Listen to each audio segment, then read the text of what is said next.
Hello, everyone. Welcome to our masterclass. My name is Anja Kreutzahler. I'm the founder of Peakleap, and I will be your host today. As you know, usually these masterclasses are more conversations between me and an interesting guest or our learning and development director, Daniel, and some guests. But today we're doing it a little bit different, which is very unusual for Peakleap. We're doing it a little bit lecture style. And I'm telling you why in a second. But usually at Peakleap, we never do lecture styles. We always do workshops and implementation. So you would always be working in those workshops. And our credo is implementation over education. But we have a class that is all about sales techniques in a room that you are pitching in. And that class, we have a couple of accelerators running at the moment. The next one is in September if you want to sign up. But we had one of the accelerators had that session about 1.5 months, 2 months ago.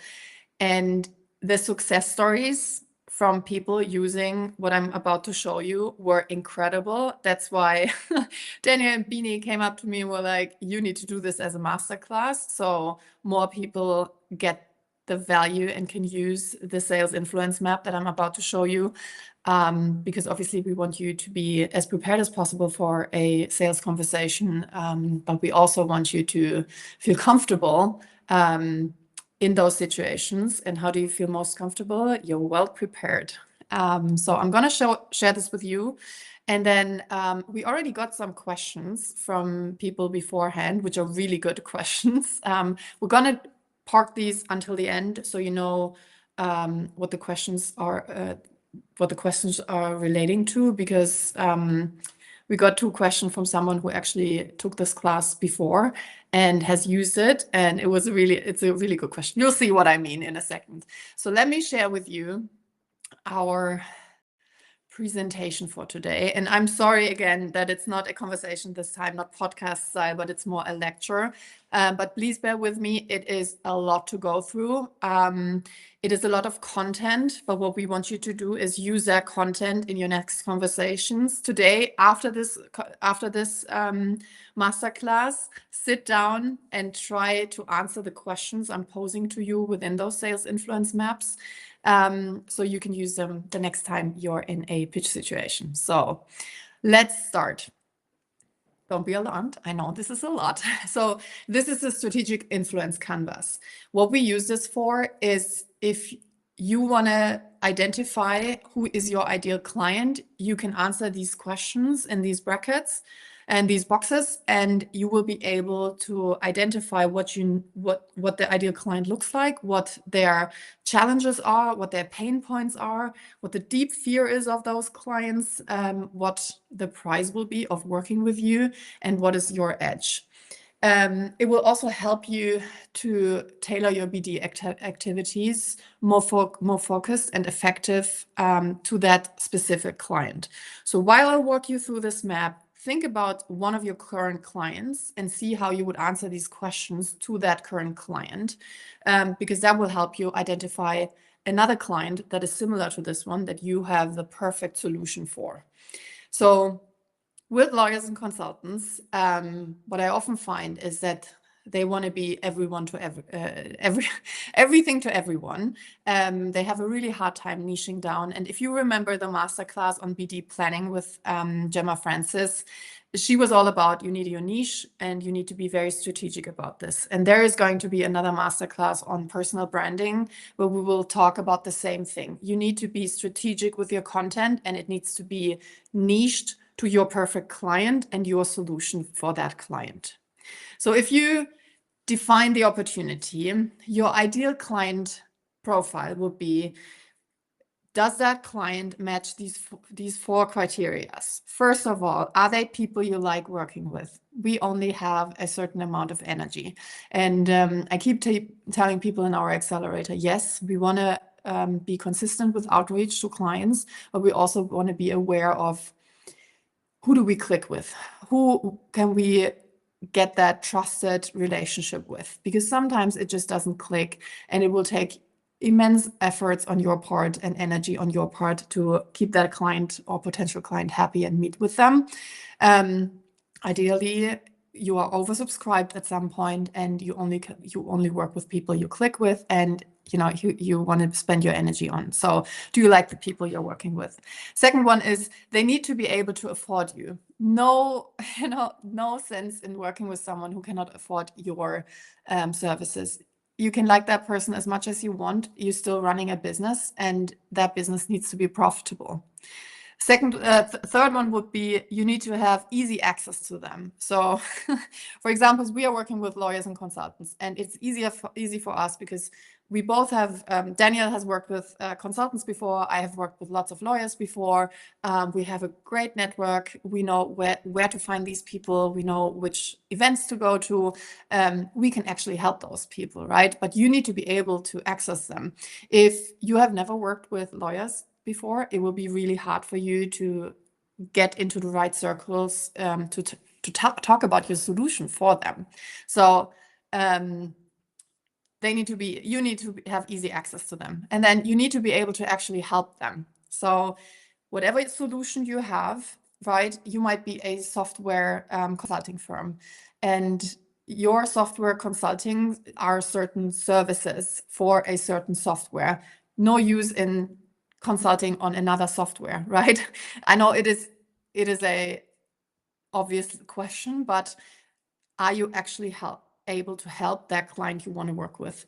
Is that, maybe you want to work with lawyers, but you cannot help them because you don't know what their day-to-day looks like, or if your solution would actually help them. So you need to be very crystal clear and 100% sure that your solution is actually helping them, and then it makes it so much easier to sell to them or have these conversations about helping them. Key client challenges. So what are that specific client or potential clients' challenges? You find that out with asking questions. You would be surprised in how many pitch meetings I've been sitting where there was not one question posed to the people in the room that you are trying to sell to. I don't know why in professional services it is not taught that listening 80%, talking 20%, even if it's 70-30, that's still fine.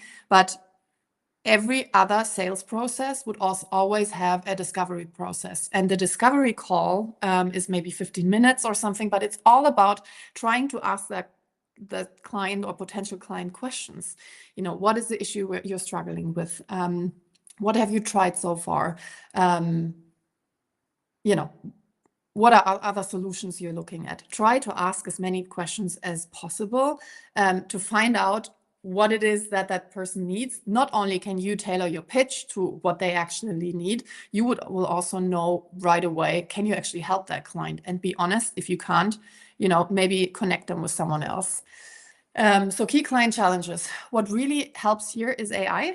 And you've heard me talk about this a couple of times, but ChatGPT is a great tool. You can also use Claude or whatever you want to use, or Perplexity to do some research. But key client challenges, you can ask ChatGPT with a great prompt if you talk about the situation, give it some context, and you ask what could be a challenge for that client. That helps you a lot with coming up with ideas on how to ask the right questions, right? You can tell ChatGPT, give me 10 questions I could ask that potential client about their challenges, if you really don't know what to ask them. But if it's an ideal client, you probably already know what the challenges might be, and you just need to ask the questions. 3 pain points. For each pain point that you think of that you should write down here, think of a hook, which is the symptom, and the explanation, source, cost, consequence.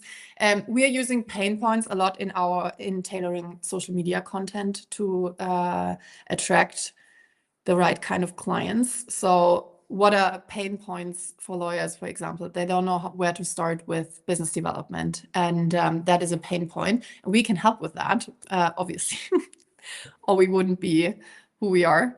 But try, if you do that, if you walk through this strategic influence canvas, try to find out what are 3 pain points you think your client has.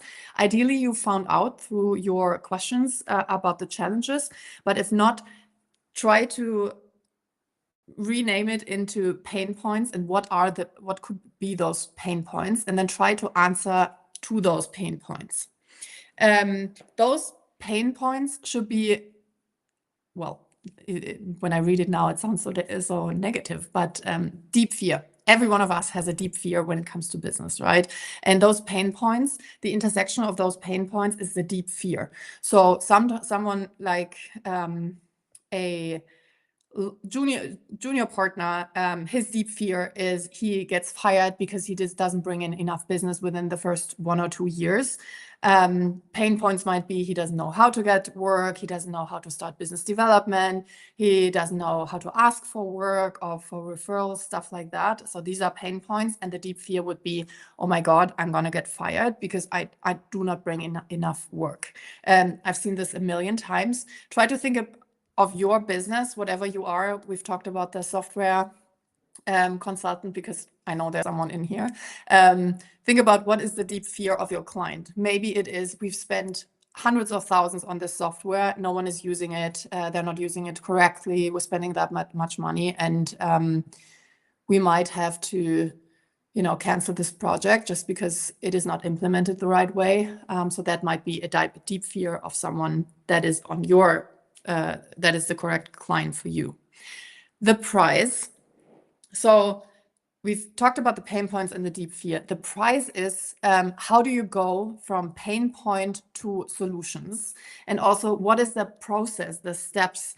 If you have helped someone before through those pain points and gotten to the price that is no longer a pain point, then have a client write a feedback for you, a client story. You wouldn't believe how often I'm sitting in pitch meetings where people pitch and they never talk about how they've helped someone else with the same issue.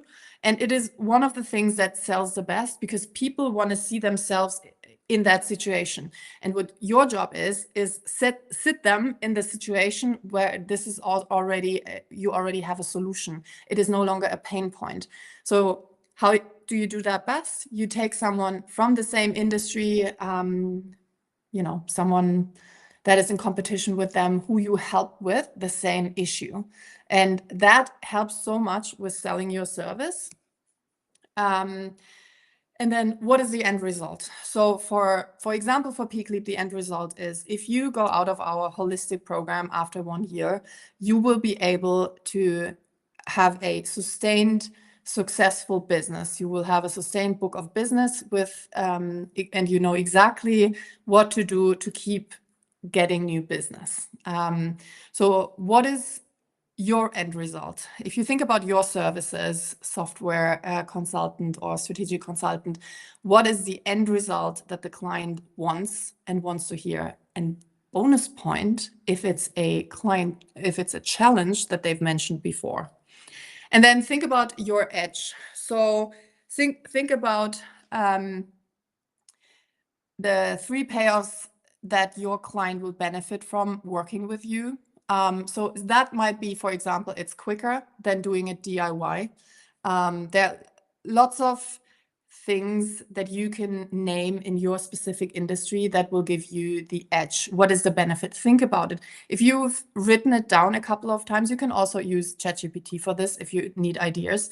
But the 3 strongest ideas, write them down in this influence canvas and use it with clients. Use it, when you have a call with them, use it when you have pitch meetings, but also when you prepare for pitch meetings.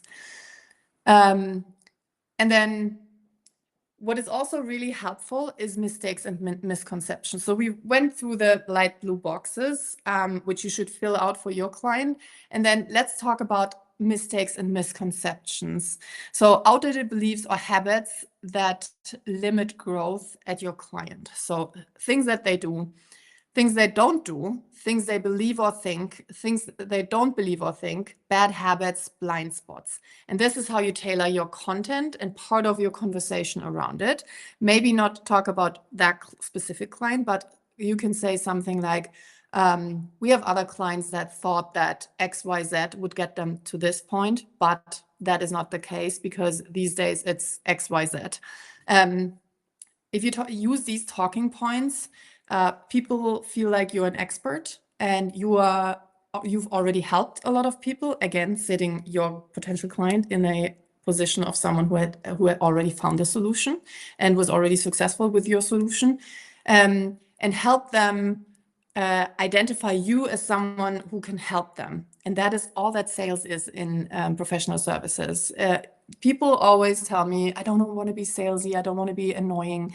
And yes, obviously, all sales conversations need to happen within your personality, with you. You need to feel comfortable when you talk. But usually reframing in your mind that you are helping someone helps a lot. We have another session on resilience and how to deal with rejection within the accelerator program. And these questions always come up. I don't want to be told no. I don't know how to deal with no and then get back up and send them follow-up email. And there's lots of psychology hacks around this that you can use. But I really think if you find the right client and you are actually able to help that client, then dealing with a no shouldn't be that hard because you will help the next client because you're able to help them. And if you followed the influence map, then that is absolutely the right person to talk to. And it will limit those people you talk to that are not ideal clients that you maybe not be able to help as fast.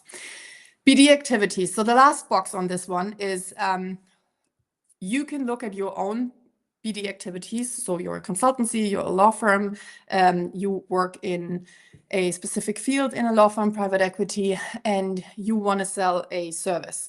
So now look at this influence canvas and think about what current activities are in place to attract this new client. Are these initiatives aligned with your ideal client profile? So are these initiatives addressing pain points, mistakes and misconceptions, the deep fear? Are they showing the process on how to get the prize, the solution? What new initiatives could be introduced to better reach and engage your ideal client? It will be so much easier for you to create BD activities if you know your ideal client and all of the points we've just discussed. So take a minute or an hour or more after this masterclass, sit down with your team or just yourself and go through this map with your ideal client that you might already have or that you're thinking about for a new product. So we had lots of success with this. We've helped a private equity team that had a new product. So we structured it as a product and it was a couple of different services and we wanted to sell it to clients they already have in the firm, but we needed to make sure that we were only addressing the right kind of clients. Not everyone would be interested in that kind of service. So we've done the same thing. We structured the pitch around this. We also always had conversations around this. We did all the thought leadership, all social media content, all BD marketing, newsletters were all structured around the challenges that we identified, pain points, deep fears, mistakes, misconceptions. And there were the BD activities that we've tailored around this. And this was incredibly successful. And that is to create the opportunity, right? In our accelerator, the first sprint, so we have sprints and implementation phases, but the first sprint is all about creating that opportunity. And the second sprint is how to act on those opportunities. And for this team, that private equity team, they had a lot of opportunities and we've prepped them for a couple. In one of the Q&As in our accelerator, we prepped them for one of the pitch meetings and they use this method ever since then. And I want to walk you through how we prepped them for this pitch meeting. There are a couple of things you need to think about beforehand before you go into those pitch meetings. Obviously, in professional service firms, you don't have that discovery call usually. Sometimes, you have a chance to ask a couple of questions up front before you go to that pitch meeting to make sure that the actual pitch is tailored to what they are asking for. But ideally, or usually, you don't have the chance to ask that many questions. So in the sales pitch, you want to take the first minutes, 20 minutes, 10 minutes, just ask questions instead of showing a presentation. But from a sales perspective and sales techniques, here are a couple of things that I would recommend thinking about when you prep for a sales pitch. So like I said, lecture style today. Sorry, I need to get so much content over to you in not a lot of time, so bear with me. The sales influence map. Remember, the best pitch doesn't start with a presentation, it starts with the better questions. That's what I was just telling you. And help AI, use AI to help you with prepping for these pitch meetings. You can tell AI, even without naming client, this is a pitch meeting I'm going to, this is my pitch, help me prep for this presentation, for the sales pitch. Give me objections that the potential client could have. Give me questions I can ask to figure out if how to respond to those objections. You can ask for the answers on those objections. If you give it your pitch beforehand, maybe take out the client names, it will analyze your pitch and tell you how to make it better. What I'm usually seeing is you don't have enough client stories. You're very fishy on pricing. There's a lot of thought around pricing, and we have an expert talking about pricing in our accelerator, but we tend to move more towards being very open with pricing. It used to be, we have the billable hour, obviously. We can give you a project price, all of these things. But usually ChatGPT will tell you, and that's very uncommon for professional service firms, give a concrete price or at least a starting price or a range so that people don't have to wait until the very end and then have to ask themselves. What ChatGPT also often says about the pitch materials that you give it to analyze is do not have too many credentials, rather use client stories instead of those, everyone loves those slides where you have a million credentials on it from your last deals, the last work you've done. Rather use client stories and use client stories that talk about how much money, for example, someone saved because they were working with you now and not later. This is a very specific answer to the PE product that we were selling, but it is what I remember pretty clearly because it helped them a lot in lots of their sales conversations. And it's one of the things that creates urgency. We'll talk about urgency cues in a second, but urgency and scarcity are two of the most powerful tools in every sales person's repertoire. It is just a psychology thing that humans tend to respond to. There's lots of studies around this. But always, I think one of the most powerful techniques, I would say, is urgency, scarcity, and a good CTA. But let's dive into the sales influence map. So we've talked a little bit about the client priorities beforehand, asked better questions, the discovery first that usually doesn't happen that well or that structured in professional services. And then there are two techniques I really like, mirroring and labeling. You reflect what your client feels, you label and mirror that feeling. Sounds like you're under pressure to grow without adding headcount is the example I have here. But I would recommend reading up a little bit on mirroring and labeling and not overdoing it because lots of people know about this technique. You can read a book. It's from Chris Voss. It's called Never Split the Difference. And he talks all about mirroring and labeling and how to use it in sales conversations, but also sometimes to get an upgrade or something, which is also a sales conversation, right? I think It helps a lot, especially with people that are under pressure and that don't feel understood. It also helps with creating that first bond, creating that trust, because we all want to be seen, we all want to be heard. And if you mirror someone's feelings and someone's emotions, even if it's in the business world and you do it very professionally and not creepy, it can help you, get that foot in the door and create that first spark of a good, trusted working relationship. Reciprocity, that word, is also something that works really well, but we're not teaching you to manipulate anyone, but you tend to want to help someone that helped you beforehand. That is why we always talk about being a connector.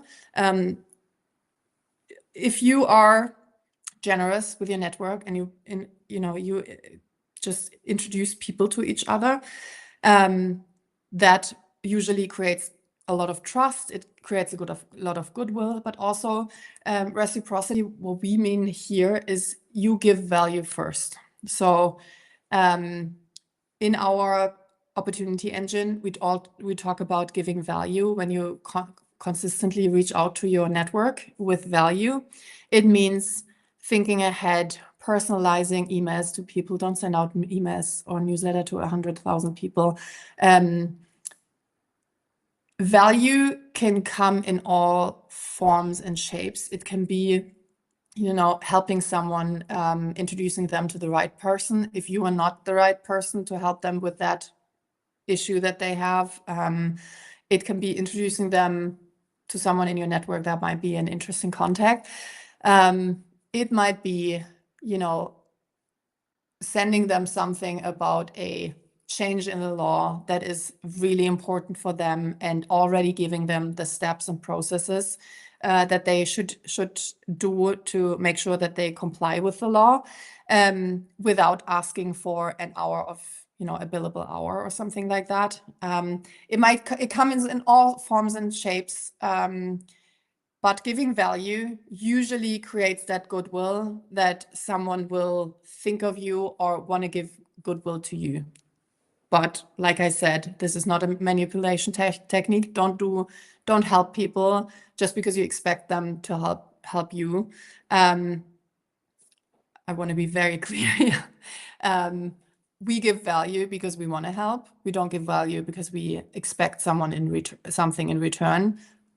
That said, we are in a business, and it is proven that if you give value, people are more likely to want to work with you.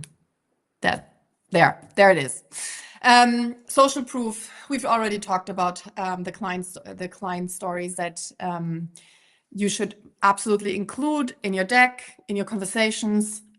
You might even, if you have a raving fan as a client, you might even introduce them and tell your potential client, why don't you call XYZ, if that's possible in your industry. Might not be possible everywhere, but we've used it lately and it works really well.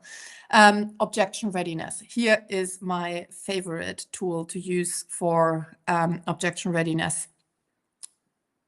Give ChatGPT a good prompt about helping you prepare for objections, because a lot of the times when I sit not anymore, in those pitch meetings, people were thinking about how to respond to a certain objection. We already have a law firm. We don't need a new law firm. And if you don't have the right kind of answer, it just looks like you're unprepared, or you're maybe not the right fit. And you cannot create urgency or scarcity if you're not the right firm at the right time, correct? So one of my favorite ways to use ChatGPT is preparing people, if they are in a pitch meeting, to give ChatGPT some context around, look, we're going to this client. We are pitching a new private equity. We're pitching a new product that has certain services in it. That is an add-on service. They might not currently need it, but they absolutely need it if they want to exit, if they want to be exit ready. And ChatGPT not all of them will be great, but will give you objections that your client might come up with and even answers. And you just tailor those answers to your personality. Like, how would you respond? Obviously, don't learn it and then recite it. Make it your own answer. Never use ChatGPT one, copy paste or something like that. But it is so great for a preparation for a sales meeting if you already thought about the objections. And I can tell you, it takes probably half an hour to an hour if you use ChatGPT and those maps to prepare for a meeting. And that is like, you will be prepared perfectly. And the more you do that pitch for the same kind of service that you're selling, the more the easier those pitch meetings will be. Because you already know the objections, you already know the perfect answer that worked the last time, or maybe didn't work. But yeah, offer clarity is also something I want to talk about, because I've seen 100 million pitches. I used to work at Kirkland & Ellis as a BD director, associate director of business development, and I've seen lots of pitches. I've seen lots of one-pagers, and most of them are not clear. Like, it is your typical, this is who we are, beautiful slide. We have 15 offices around the world. We are 3,000 lawyers. We we work in these industries. We've won these kinds of awards. These are our credentials. At the end, you have a team slide. And then you might have the problem that you're actually addressing, but usually that is just a pitch presentation. That is not an offer. And if you go to a sales meeting, you need a clear offer and a clear CTA, which we're coming to is the next point I want to come to. The offer needs to be very clear. We are offering you this new product because it will help you get 1 million more in valuation if you're exit ready. We offer you, as a first step, to do a quick assessment how exit ready you are. That will be the CTA.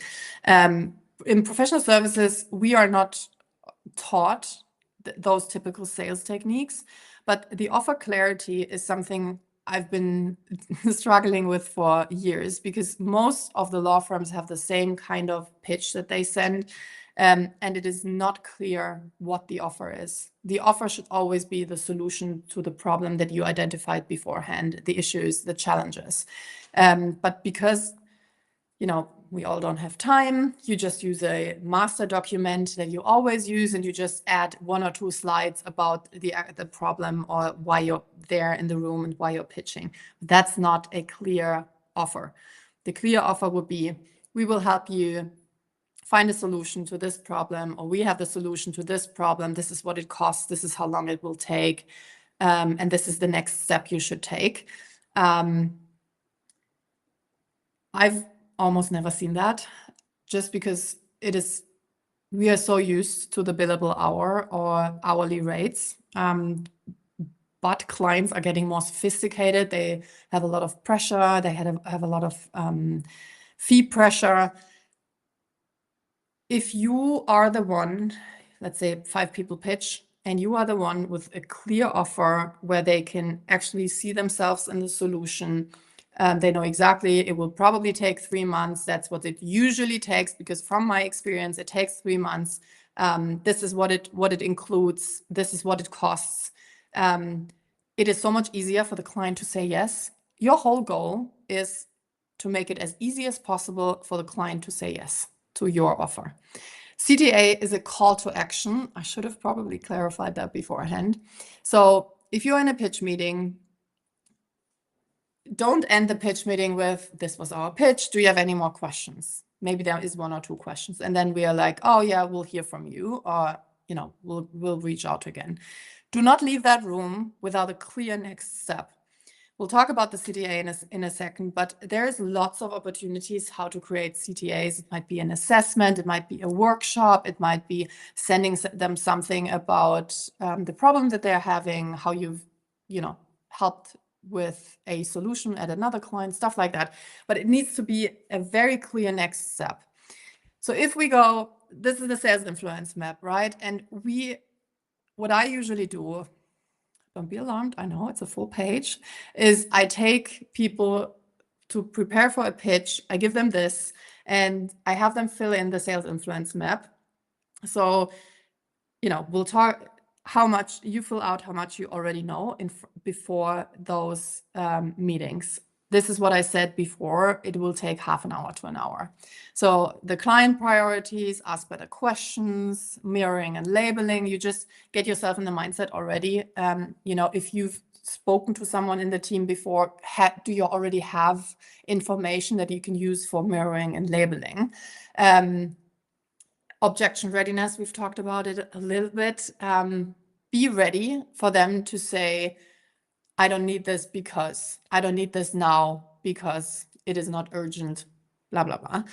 Social proof, clients in a similar situation. And then general tips, talk about what clients achieve from working with you, not the process. So lots of people, especially lawyers, take you through the process of a deal, for example, but they don't talk, and which is, you need to talk the client through the process, but it is more important what they will gain and achieve from working with you, because you want to create that personal connection with them, that trusted advisor relationship.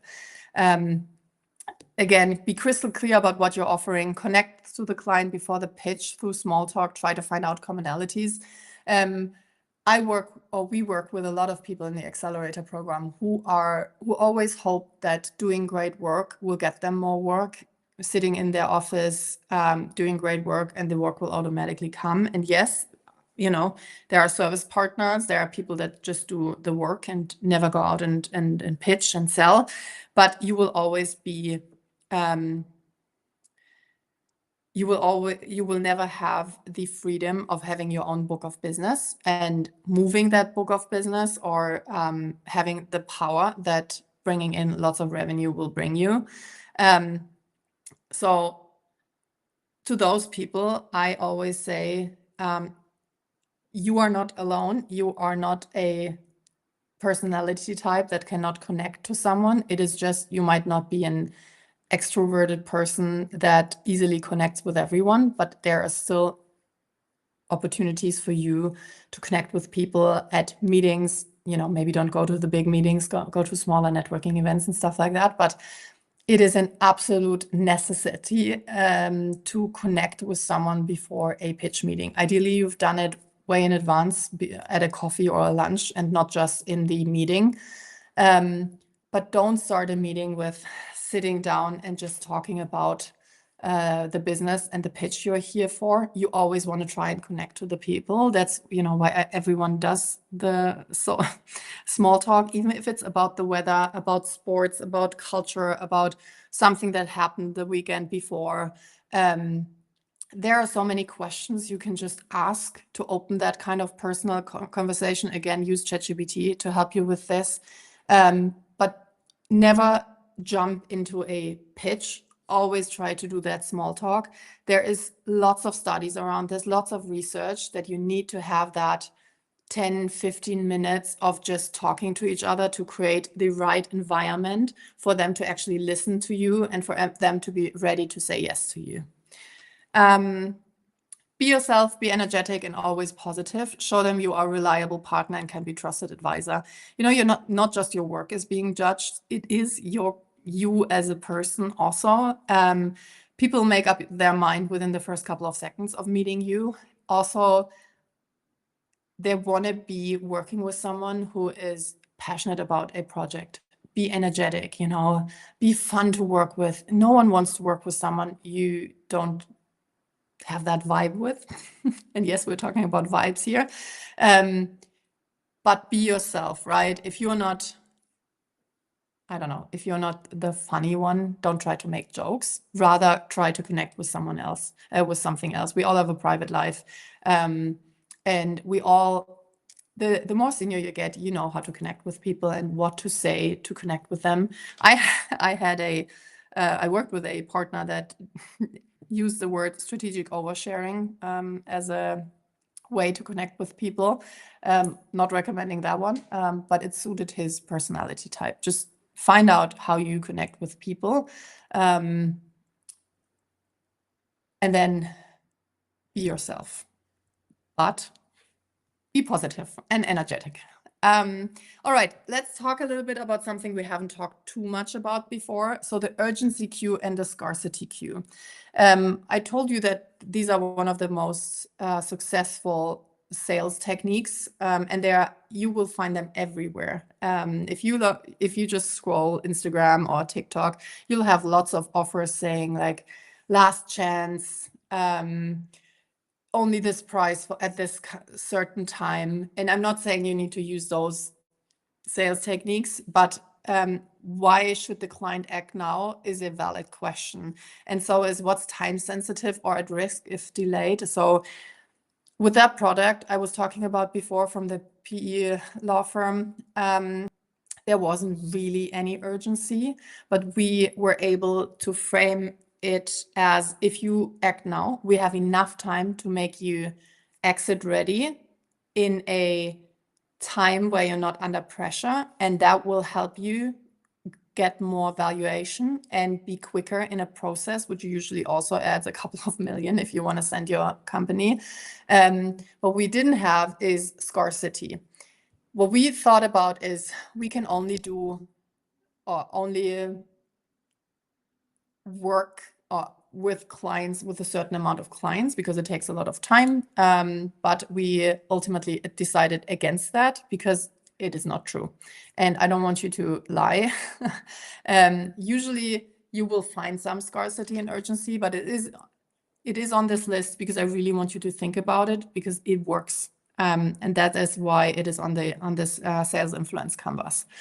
Offer clarity we talked about, and CTA prep.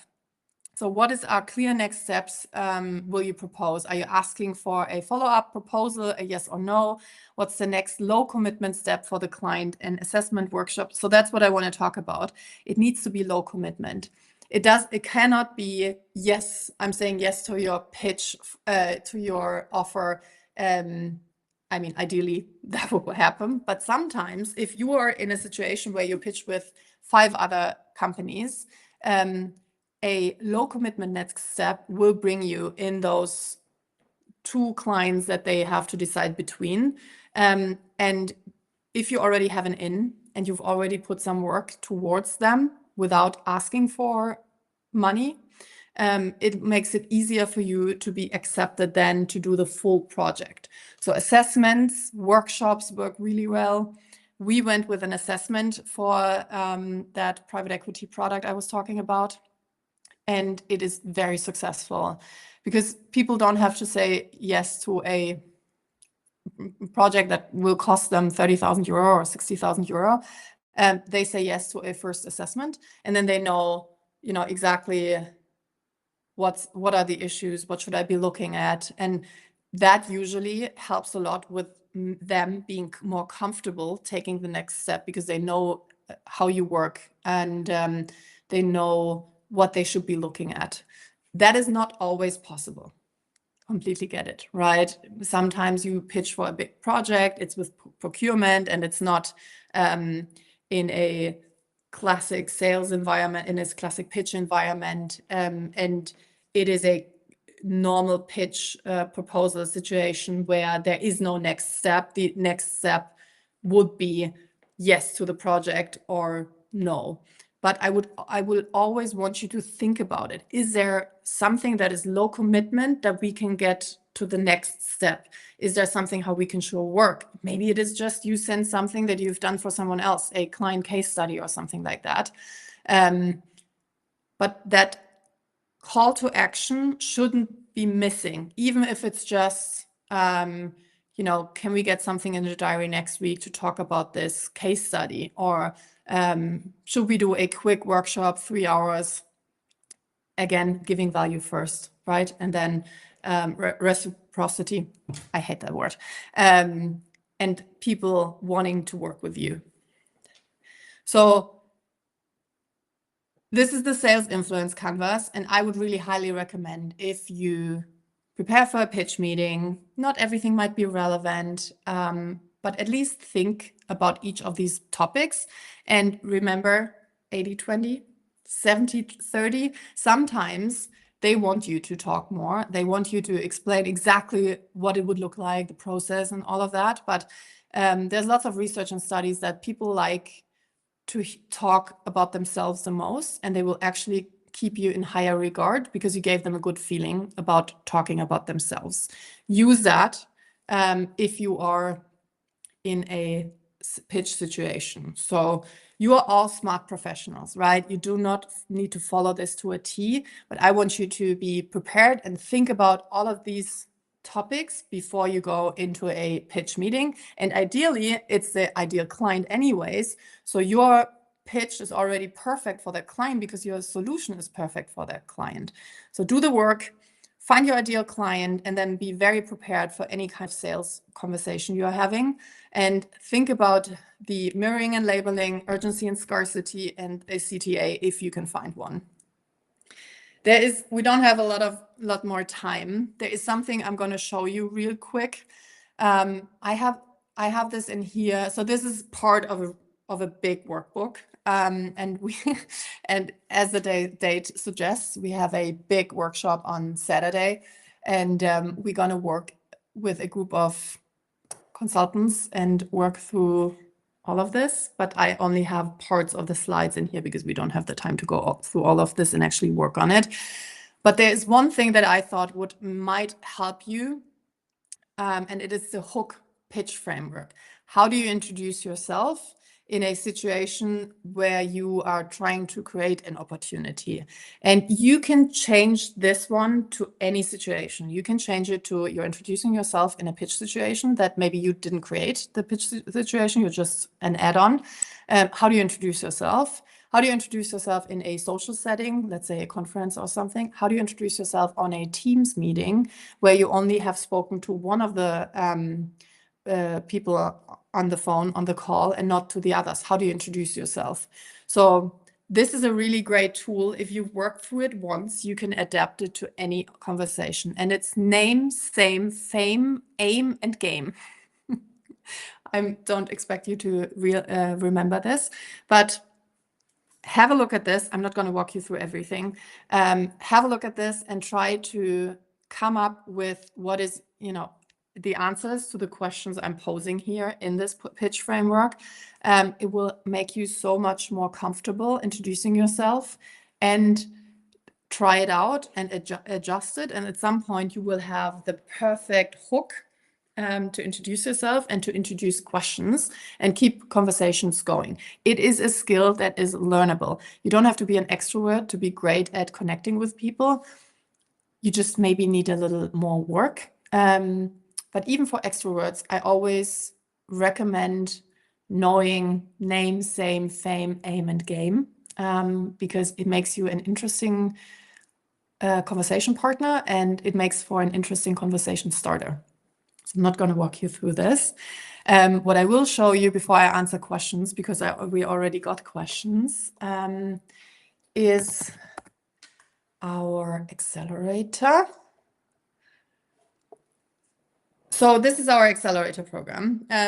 If you want to jump off, fair enough. But I want to quickly show you what this sales techniques is part of. So we have a 12-week sprint in the beginning, and I mentioned before, that is where we try to create the opportunity. You usually have a workshop, and then you have a Q&A the week after. And everything we've just done is part of 2 workshops, actually. And we will work through this with you. You will work in peer groups, and you will also have the chance to test it and then come back to us, and you get feedback. We can, we always try to scale and then see what works, what doesn't work. You then have, after the 12-week sprint, you have an implementation phase where we have guest speakers coming in talking about things that we think are interesting at that point. Sometimes it's about new AI tools. It might be about public speaking. We have one coming up on intercultural negotiations and intercultural leadership, which are really interesting. So in the implementation phase is when you don't have a workshop every second week, you only have Q&As every second week, where we see what works, what do we need to amend, where can we scale. And then there is a second sprint following the first implementation phase. And in that second implementation phase, one of those sessions is on sales techniques, and there is another one on sales psychology. And part of the slides that you've seen are part of some of those workshops, because the second sprint is all about helping you act on those opportunities you created for yourself with the systems frameworks we taught you in the first sprint. You then have another implementation phase where we talk again about we have guest speakers on personal branding, but more the social media part of personal branding, thought leadership. It always depends a little bit on the cohort, what the people find interesting at that time, what is new, is there a new AI tool you really need to test out, and we'll have someone talk about that. And then we have a last sprint, and that sprint is all about the next year, 3 years, 5 years. We will make you ready to manage your own team, your own firm, your own book of business. It is all about change management. What does good strategy and bad strategy look like? Consulting firm or law firm economics, planning for the next couple of years. So the last 6-week sprint is all about taking what you've learned and scale it for the next couple of years. And we use the levers method. I'm leaving this with you, not going to go deeper into this, but this is why we can say that if you leave this program, you know everything you need to know to be successful in your line of business in the long run. We will create habits and consistency and systems that continuously will bring you opportunities and then work, because you know how to act on those opportunities and how to create a perfect strategy for you, go-to-market strategy. Also, you know exactly how to work your economics, your leverage, and all of that fun stuff. All right, I'm actually going to answer some questions, because someone sent me a couple of questions beforehand. So how do I use a sales influence map when I'm not sure what the client's real problem is yet? So I think that is actually the best time to use it, because the map is designed for discovery and not so much for pitching. So start with the client priorities, right? Ask those questions. What is taking most of your attention right now is a perfect opener, because the client can talk, or the potential client can talk about whatever they want, and you will be able to identify what they are thinking about at the moment, what they are struggling with, and you will be able to structure your answer around that problem. Another good question that I had here, I noted down real quick, was what's the one thing, if solved, would make your quarter easier? That works a lot with general counsels. We've just had someone in the accelerator program use this, and apparently the general counsel went on a half-hour rant and they ended up giving that person work, and our accelerator member credits us all to this one question: what's the one thing that's, if solved, would make your quarter easier? Crazy, but great that it worked. There was another question from someone who is very loyal and joining all the master classes. What if I hate selling or feel awkward being strategic in conversations? And my answer to that one is, you're not alone. That's why we teach influence instead of sales. Like I said before, sales pretty much just needs to be reframed as you are helping someone. We are in professional services. Our service is to help someone else find a solution. We are not,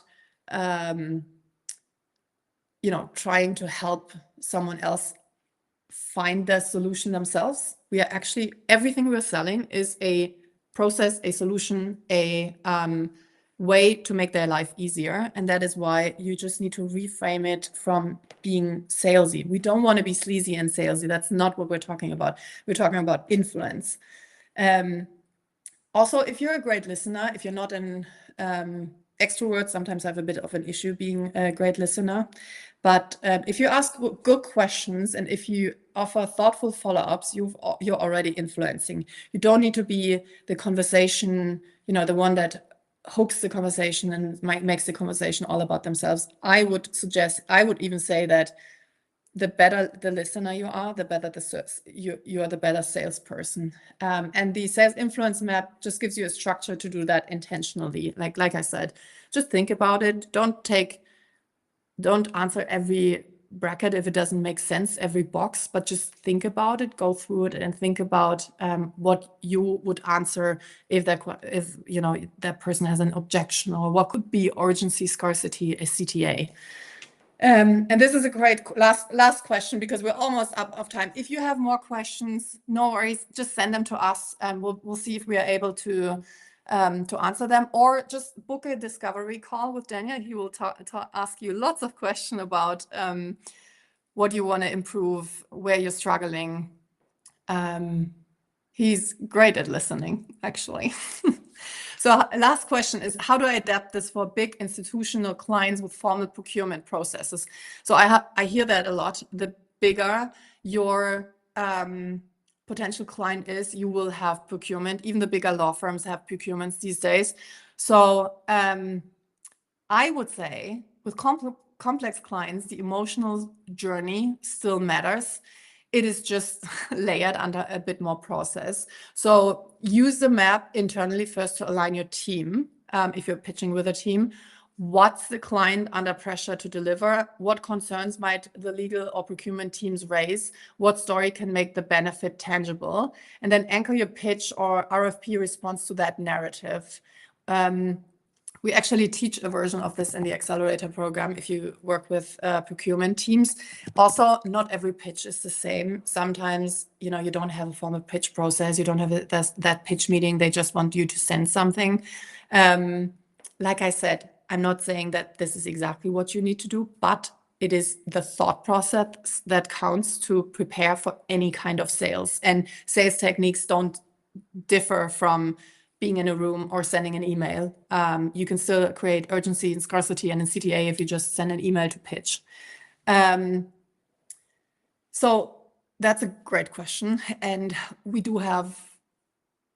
did actually have a conversation about procurement in one of the last accelerator sessions on, I don't even know what it was. I think it was just a Q&A. And they actually won over procurement, but they struggled a lot because they had never spoken to a procurement beforehand. So it is like a new client. You need to create that trust, that new relationship with the procurement team instead of maybe the partner you've been talking to about. All right, 1 hour on the dot. I hope you were able to take a lot from this. I know it was lecture style and not workshop style like we do it usually, or in a podcast style, conversational style. Promise next time we'll do that again. But I really wanted to give you a chance to use this in your next pitch and to identify your ideal client. And we will follow up with an email and hopefully a couple more information. If you have questions, send them to us. Thank you so much for joining. Thank you for spending the time with us and talking about influence in sales and how to win the room with sales techniques. It was lovely seeing you, and I will speak to you soon. Bye.